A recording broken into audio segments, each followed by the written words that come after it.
बिस्मिल्लाहिर्रहमानिर्रहीम। अस्सलाम वालेकुम डियर स्टूडेंट्स। आज का जो ये हमारा सेशन है, इसमें हमने HTML को ही कंटिन्यू करना है। बेसिकली ये वैसे हमारा फोर्थ सेशन है, लेकिन HTML का ये थर्ड सेशन है। ठीक है।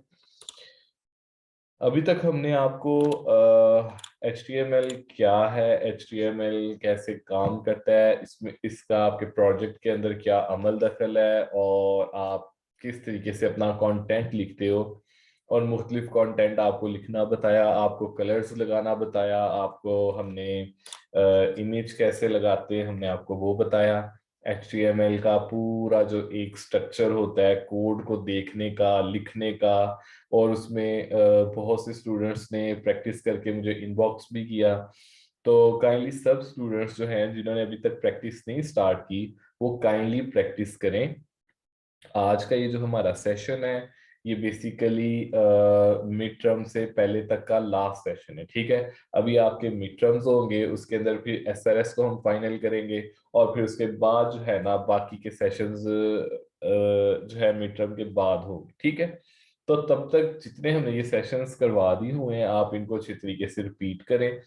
ये जो HTML है बेसिकली भी तो ये बहुत आसान एक चीज है, और ये बहुत जरूरी चीज है। ठीक है। इसके बाद जो फिर CSS होगी और जावास्क्रिप्ट का थोड़ा सा हम इंट्रो देंगे, फिर उसके बाद PHP और MySQL को लेकर जाएंगे।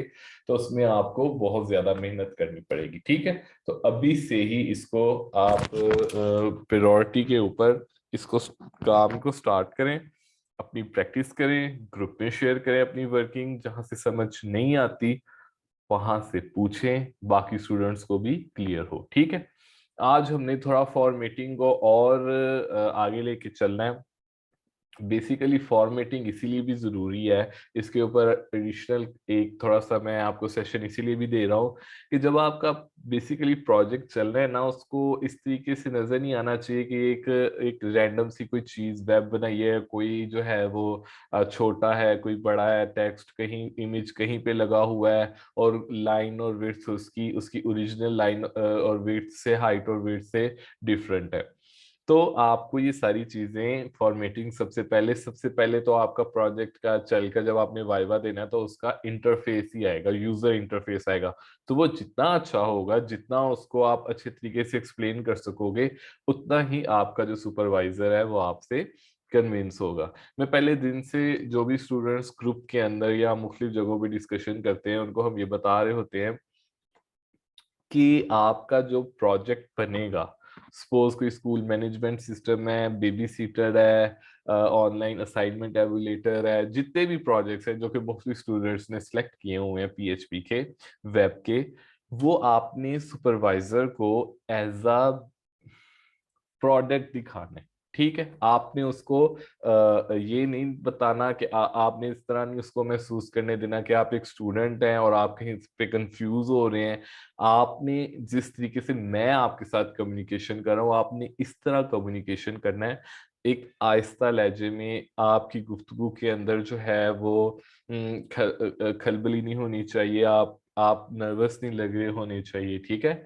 जितना आपको कंट्रोल होगा आपकी प्रोग्रामिंग लैंग्वेजेस के ऊपर, आपके आपके पूरे प्रोजेक्ट के जितना भी उसका फेजेस है, उनके ऊपर आपका जितनी ग्रिप होगी, उतना आपका कम्युनिकेशन स्किल अच्छा होगा, उतना ही आपका कॉन्फिडेंस अच्छा होगा। सुपरवाइजर को आप कन्विंस कर सकोगे कि आपने अपने प्रोजेक्ट के ऊपर अपनी बहुत अच्छी इनपुट्स दी हैं। ठीक है।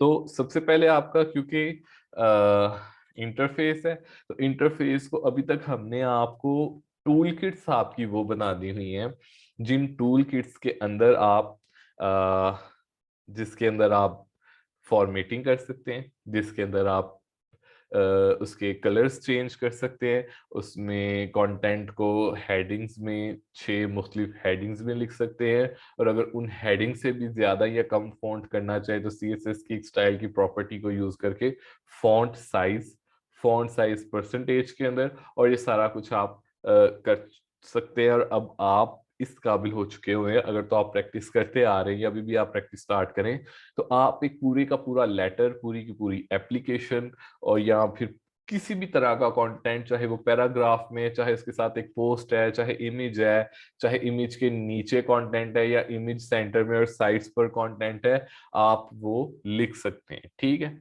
हमने अपनी तरफ से बहुत कोशिश की है कि HTML का कोड, इमेज का, टेक्स्ट का लगाएं, लेकिन जब तक आप खुद प्रैक्टिस नहीं करेंगे आप मुख्तलिफ कॉम्बिनेशंस नहीं बना सकेंगे। हमने आपको एक HR का टूल बताया था। HR को टूल को यूज करते हुए आप टॉप पे हेडिंग लिखें, सेंटर में फिर आप इमेज लगाएं और उसके नीचे फिर कंटेंट लिखें। ठीक है, आप इसकी प्रैक्टिस करें और जहां से ना समझ लगे पूछें, लेकिन उसकी प्रैक्टिस इस हद तक करें कि आप डिफरेंट फ्रेजेस की वेब जो नजर आ रही है या डिफरेंट कंपनीज की जो वेब्स होती हैं उस तरह के देखकर एक मिनिमल कंटेंट लिखने की कम से कम जरूर कोशिश करें, ताकि आपको फिर जब हम केस स्कैनिंग स्टाइल शीट को या दूसरा जावास्क्रिप्ट को कुछ ऐड करें, तो फिर एक्चुअल जिस तरह वेबसाइट्स चल रही होती है जिनके अंदर एनिमेशंस चल रही होती है, जिस तरह वीयू की ऑफिशियल वेबसाइट चल रही होती है, उस तरह की वेबसाइट भी आप बना सकेंगे। लेकिन उसके लिए आपको केस स्कैनिंग स्टाइल शीट और जावास्क्रिप्ट का कुछ पता होना चाहिए। लेकिन अभी तक जितना हम आपको कंटेंट का बता रहे हैं उसको लाजमी जो है वो आप लिखें और करें, ताकि आप जो है आसानी से अपने प्रोजेक्ट में भी, और अगर आप इन फ्यूचर वेब डेवलपमेंट की साइड पर जाना चाहते हैं तो उसमें भी आप गो थ्रू कर सकें। अच्छा, अब आज हम मजीद थोड़ा सा जो है वो फॉर्मेटिंग को डिस्कस करेंगे। बेसिकली फॉर्मेटिंग जो है टेक्स्ट की, उसके अंदर आप देखते हैं कि एक तो सिंपल टेक्स्ट होता है, फिर उसके बाद बोल्ड होता है, फिर इटैलिक होता है, और उसके बाद कई सिचुएशंस में ऐसे सबस्क्रिप्ट और सुपरस्क्रिप्ट लिखा होता है। अक्सर मैथ का जो होता था ना आपका, जिसमें आपकी पावर लिखते थे या उसको लॉग, आप एक लॉग होता था और उसमें आप सुपरस्क्रिप्ट और सबस्क्रिप्ट लगाते थे, तो आप HTML में कैसे लगा सकते हो, आज हमने आपको उसको बताना है। जिस तरह इसके अंदर, इस टेक्स्ट के अंदर, कि दिस इज सबस्क्रिप्ट जो कि नीचे की साइड पे है, और एंड सुपरस्क्रिप्ट जो कि ऊपर की साइड पे। ठीक है, ये कैसे लिखा जा सकता है और ये कैसे टैग लिखेंगे और क्लोज करेंगे, वो आज हम आपको बताएंगे। ठीक है, ये कोड है। इस कोड को वैसे जिस तरह मैं लेकर जाता हूँ, इसको यहाँ पे टाइप भी किया जा सकता है और आप कोशिश करें कि टाइप करें। मैं तो क्योंकि यहाँ पे टाइम थोड़ा कम होता है, मैं टाइप नहीं कर रहा, लेकिन आप कोशिश किया करें कि देखकर और खुद टाइप करने की कोशिश किया करें। ठीक है, index.html और नीचे से ऑल फाइल्स, डेस्कटॉप, सेव। अब ये पहले से एक है तो ये रिप्लेस कह रहा है, मैं इसको रिप्लेस ही कर देता हूँ। ठीक है, अच्छा, अब आप ये देखें कि इसको मैं ओपन करता हूँ। अब आप ये देखें कि ये जो टेक्स्ट है वो बोल्ड है, ये इटैलिक है, और this is subscript and superscript. जिस तरह की हमारी स्लाइड के अंदर लिखा हुआ था ना, सेम वैसे ही अब हमने इसको कंटेंट में लिखा है। ठीक है, अब आप देखें कि इसको कोड को ओपन करके मैं आपको दिखाता हूँ। ये तो स्टार्ट हमारा फेमिलियर HTML से, और क्योंकि ये HTML की फाइल है तो इसमें टैग्स जो है उनके कलर है, और जो स्टार्टिंग टैग्स और क्लोजिंग टैग्स आपस में कनेक्ट करते हैं वो भी यहाँ पे शो हो रही है। ठीक है, अब आप देखें कि पी पैराग्राफ। अच्छा, अब यहाँ पे मैं एक चीज आपको और बता रहा हूँ, अभी तक हमने टैग्स पढ़े थे अलग अलग। अब यहाँ पे आप ये भी देख रहे हैं कि आप एक टैग के अंदर दूसरा टैग भी अटैच कर सकते हो। वैसे तो हम ये HTML के अंदर भी बॉडी का टैग अटैच कर रहे हैं, लेकिन यहाँ पे तो आप फॉर्मेटिंग के जो है ना टैग्स, उनको साथ आप अटैच कर रहे हो। ठीक है, अब आप ये देखो कि एक पी का और एक बी का, अब ये बोल्ड और पैराग्राफ का इकट्ठा है। फिर अब नया पैराग्राफ जब स्टार्ट हो रहा है उसमें इटैलिक का लगाया हुआ है।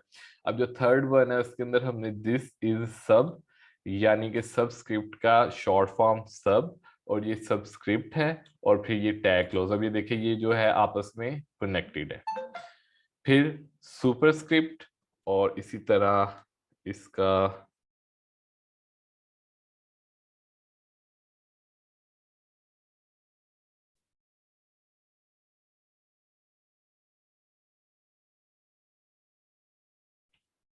सुपरस्क्रिप्ट और सबस्क्रिप्ट, इतना जो एरिया है कि दिस इज सुपर स्क्रिप्ट, ये इतने को बता रहा है कि सबस्क्रिप्ट नीचे, और एंड ये वाला लिख के सब। अब आप देखिए कि इन इसके दरमियान कोई पैराग्राफ नहीं, जैसे मैं एंटर कर भी रहा हूं ना और इसको सेव भी कर रहा हूँ, तो इस साइड पे एज सच कोई फर्क नहीं पड़ रहा, क्योंकि कोड जो है हमेशा आपकी इंस्ट्रक्शन को फॉलो करता है। अब इसको नहीं पता कि यहाँ से लेके यहाँ तक कोई एंटर्स है या लाइंस है, जब तक आप यहाँ पे, यहाँ तो एक नया पी स्टार्ट करके इसको पी को क्लोज करके यहाँ पे पी या लाइन ब्रेक नहीं लगाओगे, जब तक एक लाइन ब्रेक का बी आर, ठीक है, इसको कंट्रोल एस करोगे तो तब ये लाइन ब्रेक करेगा। देखिए अभी यहाँ से लाइन ब्रेक कर गया, ठीक है।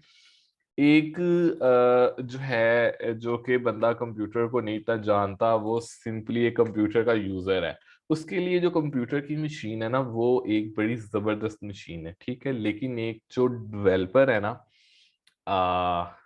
जो कि आप बनेंगे इंशाल्लाह फ्यूचर में, या जो आईटी के एक्सपर्ट्स हैं या कोई भी, उनके लिए कंप्यूटर या ये जितने भी एप्लीकेशंस चल रही हैं, वेब डेवलपमेंट हो रही है, प्रोग्रामिंग हो रही है, सर्च इंजन ऑप्टिमाइजेशन हो रही है, ये सब करने के लिए जो कंप्यूटर है वो बहुत डल मशीन है, ठीक है।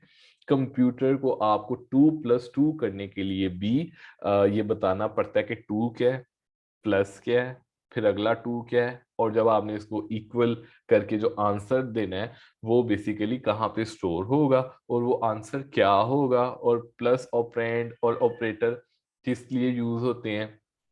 जिस तरह आप C++ में करते हो, आप एक ए डिक्लेयर करते हो, ठीक है, और उसको वैल्यू 10 की देते हो, सेमीकोलन लगाते हो, बी को देते हो, ये मैं आपको सिर्फ समझाने के लिए बता रहा हूँ। 12 लगाते हो और फिर C इक्वल, और ये इस तरह लगा के ए, और फिर प्लस, और आप कुछ इस तरह की प्रोग्रामिंग कर देते हो, और यहाँ पे ये सेव शो हो जाता है, ठीक है।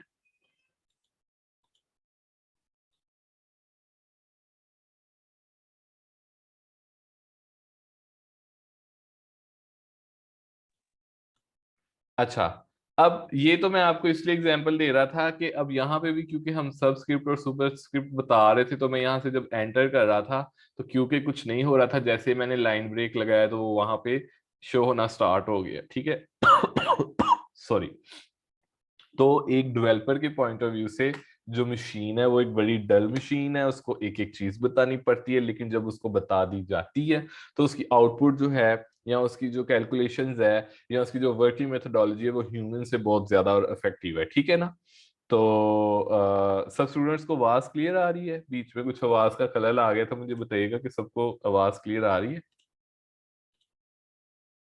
अच्छा, तो फॉर्मेटिंग के अंदर जब आपको कोई मैथ की कोई चीज लगानी पड़ेगी, या जहां पे भी सब स्क्रिप्ट और सुपर स्क्रिप्ट लिखने पड़ेंगे, तो आप इसको यहाँ पे इस तरीके से यूज कर सकोगे, ठीक है। अच्छा, अच्छा, आपने जो है ना कुछ टैग्स मैं आपको बता रहा हूँ, आपने इनको ट्राई भी करके देखना है, और उनके जो स्टार्टिंग टैग है वही उनके क्लोजिंग टैग्स हैं, ठीक है। मैं आपको करके भी दिखाता हूँ और आपने इसको अपने तौर पे भी करना है। बी बोल्ड, जिस तरह अभी तक हम कर समझते हैं, स्ट्रॉन्ग जो है ये इंपॉर्टेंट करता है टेक्स्ट को, अटैलिक जो है वो अटैलिक करता है, ई एम एम्फिसाइज करता है, मार्क जो है वो मार्क करता है टेक्स्ट को, स्मॉल जो है वो टेक्स्ट को स्मॉल कर देता है, डिलीट वाला जो है वो डिलीट, एक्चुअल में डिलीट नहीं कर देता, उसके ऊपर लाइन लगा देता ताकि आप जो है वो पता चल सके कि ये डिलीट कर दिया। इंस वाला इंसर्ट कर देता है, सब और सब स्क्रिप्ट और सुपर स्क्रिप्ट वाला टेक्स्ट जो है अभी हमने आपको करके दिखाया, ठीक है। अच्छा, आपने अब क्या करना है, आपने इन सारों को ट्राई करना है, आपने सिंपली इनको इस तरह लिखना है और इनके स्टार्टिंग टैग के साथ क्लोजिंग टैग बनाते जाने हैं, और आपको पता चल जाएगा कि क्या फर्क आ रहा है हर एक के अंदर, ठीक है। आपने इनको इस तरीके से लिख के आपने इनके क्लोजिंग टैग बनाते रहने, और इसको सेव करके कंट्रोल एस करके, ये डिलीट वाला भी आपको करके दिखा, तो आपने ये सारे इस तरह लिख के और अपने अपने सिस्टम से चला के और स्क्रीनशॉट सेंड करने ग्रुप के अंदर, जिससे पता चले कि आप काम कर रहे हैं। अब ये देखें, क्योंकि इसके अंदर हमने भी लाइन ब्रेक नहीं लगाया, तो जो सबस्क्रिप्ट है या सुपर स्क्रिप्ट है जो इम्फिसाइज्ड है, वो अपने अपने तरीके से काम कर रहा है। अटैलिक वाला अटैलिक कर रहा है, बोल्ड वाला बोल्ड कर रहा है, इंपॉर्टेंट टेक्स्ट भी वैसे कर रहा है, जो डिलीट वाला है वो डिलीट कर रहा है, इंसर्टेड वाला नीचे, ठीक है। ये सारे आपने अपने तौर पर लिख के और यहाँ से लाइन ब्रेक लगा के, ताकि हर एक का डिफरेंस पता चल सके, बी आर लाइन ब्रेक, ताकि वो नेक्स्ट आता रहे। इसी तरह आपका पूरे सारे के सारे आने, ये सब स्टूडेंट्स ने करने हैं और ये लाजमी करके दिखानी है, ठीक है। अच्छा, अब नेक्स्ट, अब आप जो है कभी इस तरह कभी मौका आ जाता है कि आपने कोटेशंस लिखनी होती हैं, शॉर्ट कोटेशंस, तो आप उसके लिए सिंपली क्यू यूज करते हो। और इसकी एग्जांपल मैं आपको इस तरह दिखा देता हूँ कि कोई WWE गोल है और उसको कोई कंटेंट लिखा हुआ है, इसको कंट्रोल एस किया तो पी और क्यू स्टार्ट हो गया, और इसको जहाँ पे रिफ्रेश करते हैं और देखेंगे ये जो है वो डबल क्वेश्चन के अंदर आ गए। जब आप कोई भी, अब आप ये देखें कि मैं जब इसको सिलेक्ट करता हूँ तो ये डबल क्वेश्चन ही आ रहे हैं क्योंकि ये प्रोग्रामिंग में हुए हुए हैं। जब मैं ये सारे को इस पूरे को सिलेक्ट करता हूँ तो देखें ये दो क्वेश्चन सिलेक्ट नहीं हो रहे, बाकी सारा टेक्स्ट होता। और अगर मैंने इसको इसके अंदर ही लिखा होता, जैसे कि मैं यहाँ पे इस तरह लिख रहा हूँ और इसको कंट्रोल एस कर रहा हूँ, तो फिर ये ऑटोमेटिकली इसके अंदर ऐसे सिलेक्ट हो जाने थे। ठीक है, तो ये जो है डबल क्वेश्चंस की कोडिंग की, और इससे पता चल रहा है कि ये कुछ स्पेशल लिखा हुआ है, जिस तरह बिल गेट्स के कोटेशंस होते हैं या मुख्तलिफ डेवलपर्स के कोटेशंस होते हैं। ठीक है, अच्छा, अब आप ब्लॉक कोटेशन क्या होता है और वो किस तरीके से काम करता है, मैं आपको ये डायरेक्ट जो है चला कर ही दिखा देता हूँ ताकि आपको साथ के साथ पता चलता रहे, क्योंकि आपके लिए भी ये टर्मिनोलॉजीज नहीं होंगी। अब मैं कंट्रोल एस कर रहा हूँ और इसको, अब ये देखें कि ये फॉर नियरली ईयर्स, अब ये कुछ एक ऐसा कंटेंट लिखा हुआ है जो कि इस साइड से भी स्पेस दे रहा है और इस साइड से भी स्पेस दे रहा है। ठीक है, यानी कि एक ब्लॉक कोटेशंस के अंदर अब आप इसके साथ दोबारा डबल कोटेशन वाला भी लगाओगे तो ये डबल कोटेशन के अंदर भी आ जाएगा। ठीक है,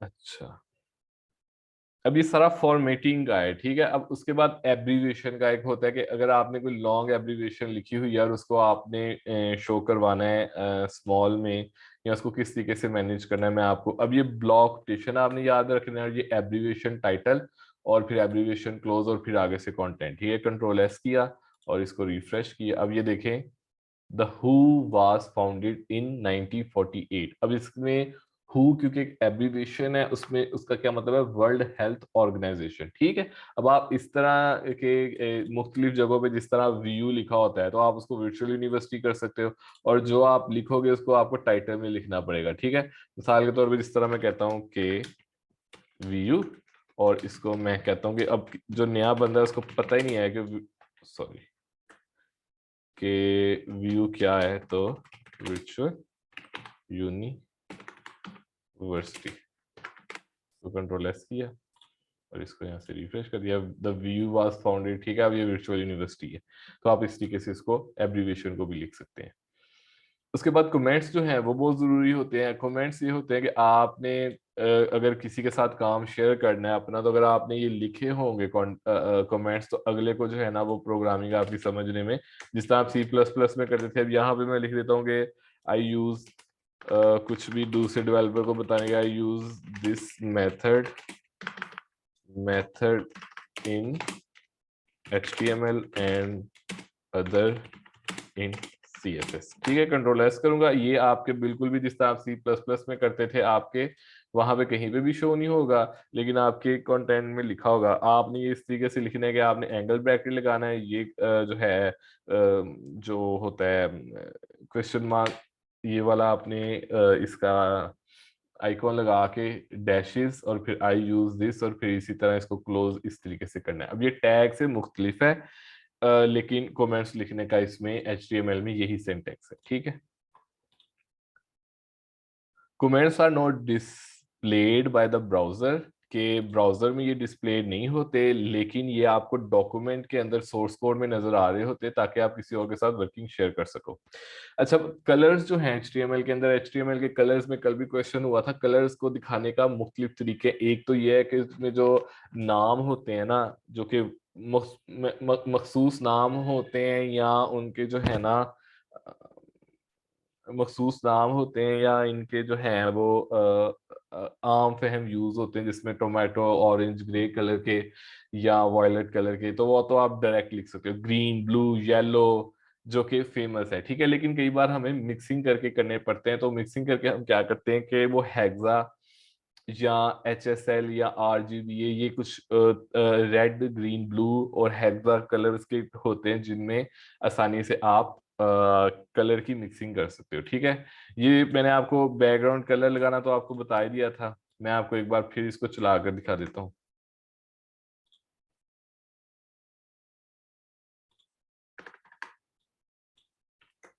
कंट्रोल S करूंगा। अब यह देखें, इसके बैकग्राउंड में ब्लू कलर और इसके अंदर जो भी कलर हमने यूज किया है वो। ठीक है, तो इस तरह मुख्तलिफ जो कंटेंट को मुख्तलिफ कलर्स दे सकते हैं। इसी तरह मीडियम स्क्रीन जो भी मतलब कलर के नाम आप देंगे वो वाला कलर आप वहां पे शो करवा सकेंगे।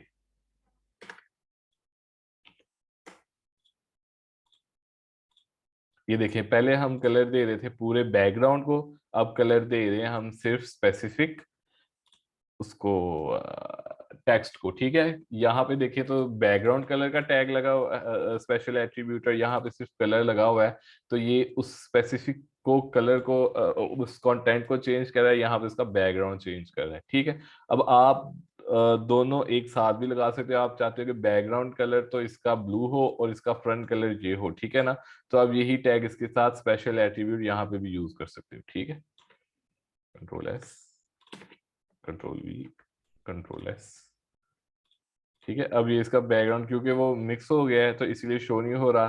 तो इस तरह मतलब मुख्तलिफ कॉम्बिनेशन अगर आप बनाएं तो आपके लिए प्रॉब्लम करता है, लेकिन अगर आप एक के साथ ही इसको कर लें तो वो भी ठीक होता है। ठीक है, अच्छा।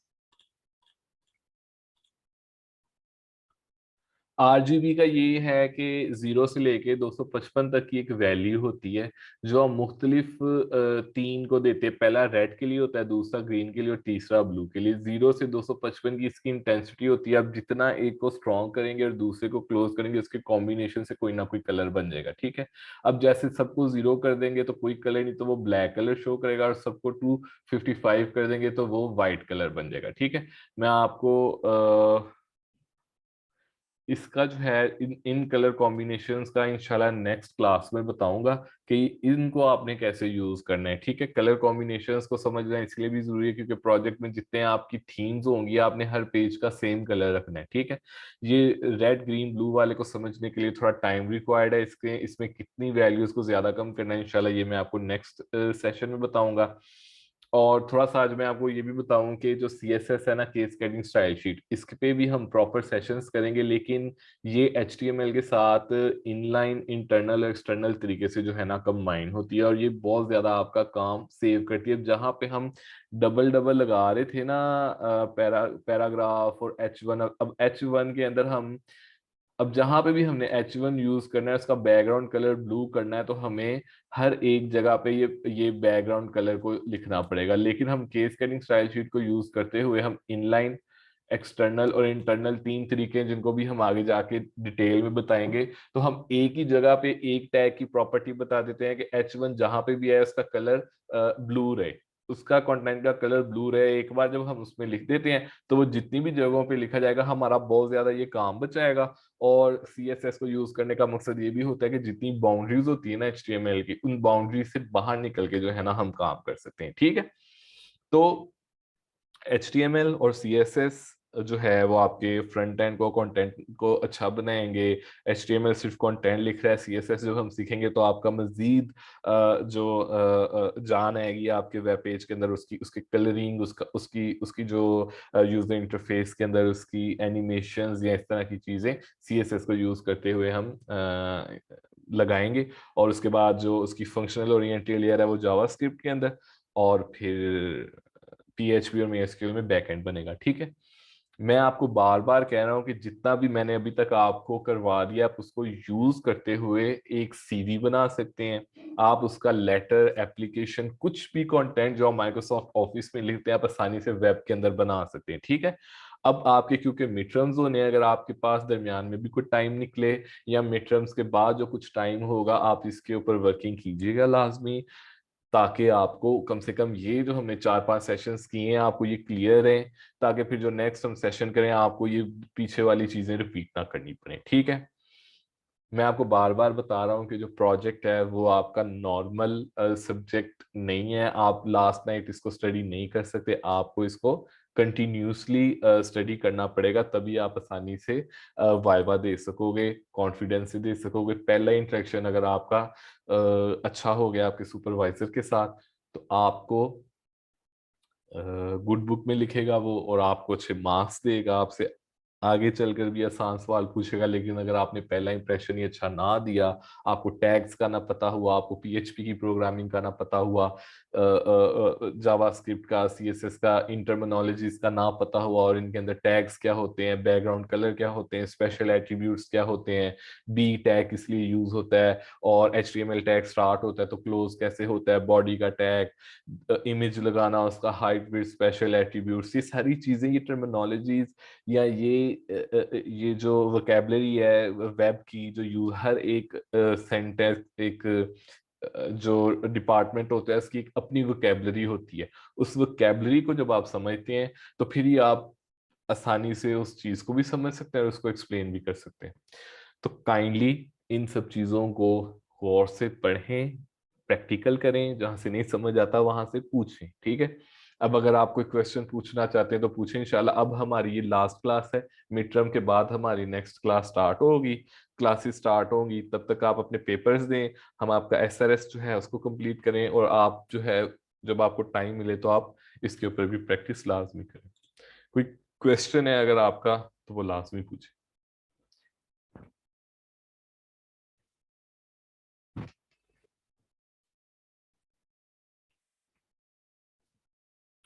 जी, कोई स्टूडेंट कोई क्वेश्चन पूछना चाहता है, अभी तक हमने जितना भी पढ़ा है किसी भी चीज से रिलेटेड, तो वो लाजमी पूछे।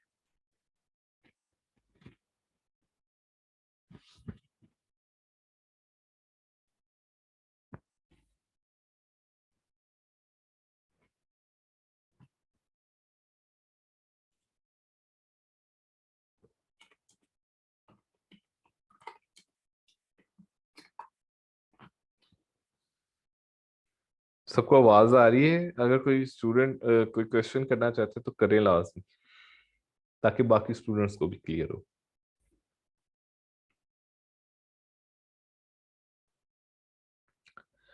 सब स्टूडेंट्स को जो मैंने कहा है, आपने पॉजिटिवली इसको प्रैक्टिस लाजमी करना है, ताकि आपको जो है वो कॉन्सेप्ट्स क्लियर हो। जी अब्दुल बासित, इंशाल्लाह जो है हम थर्ड फेज से पहले पहले कोशिश करेंगे कि आपका फ्रंट एंड सारा क्लियर कर दें, और आपको पीएचपी का इंट्रो लाजमी दे दें, ठीक है, ताकि जो आपका वाइवा होना है उसके अंदर आपको आसानी हो वाइवा देने में, और आपका जो है, जिस तरह मैं बार बार कहता हूँ, कम्युनिकेशन अच्छा हो और कॉन्फिडेंस आ जाए आपका। इंशाल्लाह हमारी पूरी कोशिश है कि थर्ड फेज के वाइवे तक, जो प्रोटोटाइप वाइवा होता है आपका, वहां तक हम आपको फ्रंट एंड और कुछ बैक एंड का क्लियर करवा दें, ठीक है। इसमें अब आपका भी रोल है कि आप उसको कितने जल्दी समझते हैं, कितना प्रैक्टिस करते हैं। इन प्रोजेक्ट्स के सेशंस का यही मकसद है कि आप ज्यादा से ज्यादा सीख सकें, वेब डेवलपमेंट को भी बाय प्रोडक्ट और वाइवे को भी एडिशनल, ठीक है। तो अगर आप इसको स्किप करते जाएंगे तो ये आपको प्रॉब्लम करेगा, अगर आप इसको टाइमली करते जाएंगे तो आप आसानी से दे सकेंगे अपने वाइवास। और कोई क्वेश्चन इसके अलावा?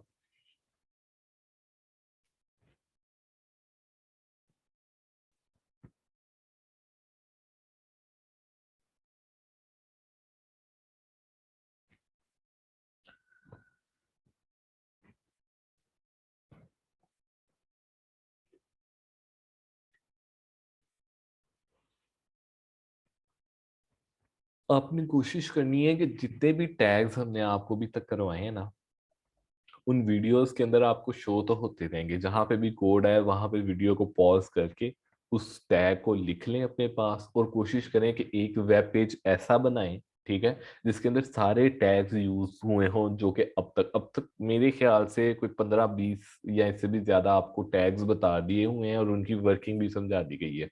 प्लस उसके अंदर स्पेशल एट्रीब्यूट्स भी आपको बता दिए गए हैं। आप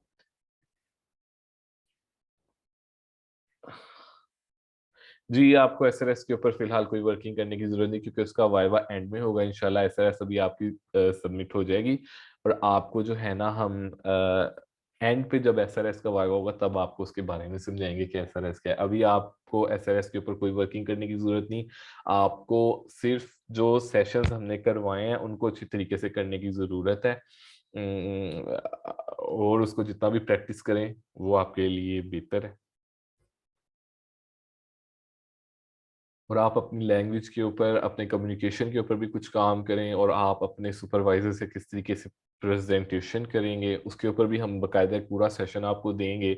लेकिन आपकी बात करने का स्टाइल, आपकी जो वोकल है वो क्लियर होना चाहिए। आप जब वाइवा दे रहे होंगे तब आपके आपके हर्डल्स नहीं आने चाहिए कि मतलब आपका इंटरनेट का प्रॉब्लम है, या आपका जो है वो जूम, आपका स्काइप नहीं चल रहा, आपका जैप नहीं चल रहा, नोट पैड प्लस प्लस नहीं चल रहा, ब्राउजर नहीं ओपन हो रहा। इस तरह की जब आप प्रॉब्लम्स करेंगे ना तो सुपरवाइजर इससे इरिटेट होगा और आपसे फिर और क्वेश्चन करेगा। आपका ऑपरेशन जो है ना वो स्मूथली होना चाहिए। सपोज आप जब क्लिक करें तो आपका एग्जैक्ट उसी जगह पे क्लिक होना चाहिए, क्योंकि ये चीजें क्योंकि हम खुद इस प्रोसेस से गुजर चुके हैं। सुपरवाइजर जब आप इधर उधर कहीं क्लिक कर रहे हो, आपकी आपकी वर्किंग से पता चल जाता है सुपरवाइजर को कि आप कंफ्यूज्ड हैं या आप क्लियर हैं। ठीक है, आपने अब मुझे जहां पे चाहिए मैं एग्जैक्ट वहां पे उस चीज को क्लिक करता हूँ। मैं कभी इधर उधर गलती से भी क्लिक नहीं करता। कई लोगों को जो है ना जल्दी में काम करने में इस तरह का होता है। आपने आराम से काम करना है, तसल्ली से काम करना है। सुपरवाइजर को तसल्ली से सारी चीजें ऑपरेट करके दिखानी है आपने अच्छे, जिस तरह एक एंकर्स होते हैं, या जिस तरह लाइव यूनिवर्सिटी में प्रेजेंटेशंस दे रहे होते हैं, या जिस तरह इवन ट्यूटोरियल्स चल रहे होते हैं, जैसे मैं भी आपसे बात कर रहा हूँ।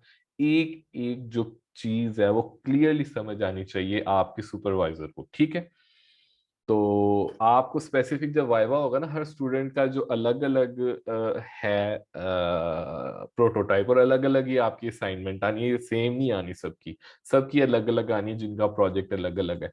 तो आपकी स्पेसिफिक हर स्टूडेंट को उसके प्रोजेक्ट के ऊपर अलग से क्लास दी जाएगी और आपको बताया जाएगा कि आपने उसको परफॉर्म कैसे करना है। जिस तरह मैं साथ बोल भी रहा होता हूँ और साथ परफॉर्म भी कर रहा होता हूँ और साथ आपको बता रहा होता हूँ, इसी तरह जो आपकी असाइनमेंट होगी, प्रोटोटाइप फेज होगा, साथ आपने उसको चला भी रहा होना है, और साथ आपने सुपरवाइजर को ये बता रहे होना है कि ये बेसिकली है क्या और इसके अंदर क्या हम काम करें। ये हम आपको समझाएंगे। लेकिन मैं फिर बार बार कह रहा हूँ, जरूर आप इसकी प्रैक्टिस करें। इसकी प्रैक्टिस कर सकेंगे तो जो हम सेशन आपको देंगे, वहां पे जब आपका स्पेसिफिक सेशन आपको दे रहे होंगे ना, वहां पे हम टैग्स रिपीट नहीं करेंगे, वहां पे सीएसएस को रिपीट नहीं करेंगे। वहां पे एग्जैक्ट जो आपकी वर्किंग होगी ना, आपके प्रोजेक्ट की, आपके प्रोटोटाइप की, हम वो आपसे डिस्कस करेंगे। ठीक है, प्रैक्टिस तो बहुत जरूरी है। ठीक है, अच्छा लगता है। और कोई क्वेश्चंस नहीं है स्टूडेंट्स के? अगर कोई क्वेश्चन करना चाहते हैं तो आप करें लाजमी।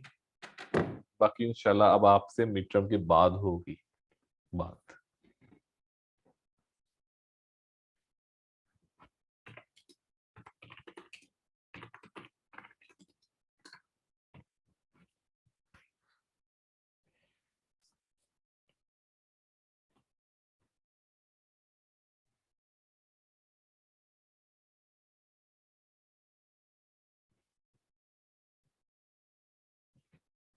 और कोई अगर क्वेश्चन करना चाहते हैं?